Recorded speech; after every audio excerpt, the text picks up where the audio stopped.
Robben Island was declared a World Heritage Site in 1999.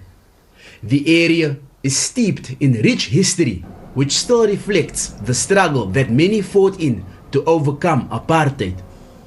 From 1961 to 1991, the apartheid government built a maximum security prison on the island to house political prisoners.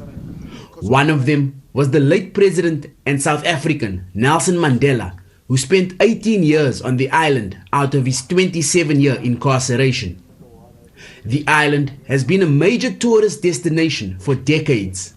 However, the COVID-19 pandemic, which brought with it international travel restrictions, has had a devastating impact on visitor numbers.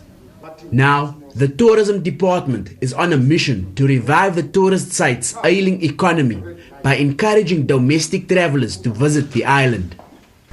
We have got a World Heritage Site, a historical struggle site, which is part of our contribution to the struggle of freedom that we've obtained as a country. And therefore, it has been converted as a tourist attraction. We're saying, people of South Africa, let's come out, travel, come and learn. It's also a learning. You learn about ourselves. 62-year-old Itumeleng Makwela was imprisoned for 7 years on Robben Island between 1983 and 1990. He now works as a guide at the museum, where he shares his first-hand experiences with visitors.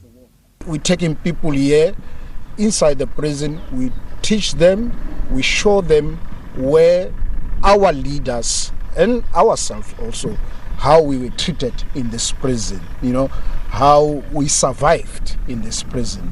That's why we are teaching many people from all over the world coming to this to this prison. Before the pandemic, the island also played host to various gatherings where experts from various sectors came together to develop sustainability plans for the area. The island is extremely rich in terms of building, in terms of biodiversity. But also, I think one of the recommendations was that the building had to be used in a way or another that also talk to the spirit of the site. We talk of the principle of adaptive reuse of the building of Robben Island. I think that's one way to see to reactivate, tourism. The visitors had this to say. It was actually my first time here. I was been meaning to come here for a long time, but it took someone else to get me here eventually. But I really enjoyed it. I definitely think that everyone should do it at least once. And I found it really impressive that there's still people here that were here back in the day that are still willing to talk about what happened and share their experiences. So, yeah, it was very moving. It's my actually first time here, and it brought about a whole lot of emotions for me because I wasn't there firsthand back then. It brought about a whole lot. It's actually too much I need to unpack.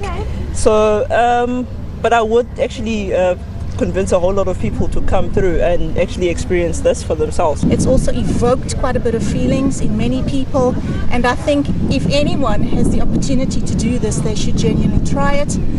The tourism department has acknowledged that prior to the pandemic, tickets to visit Robben Island were priced for international tourists.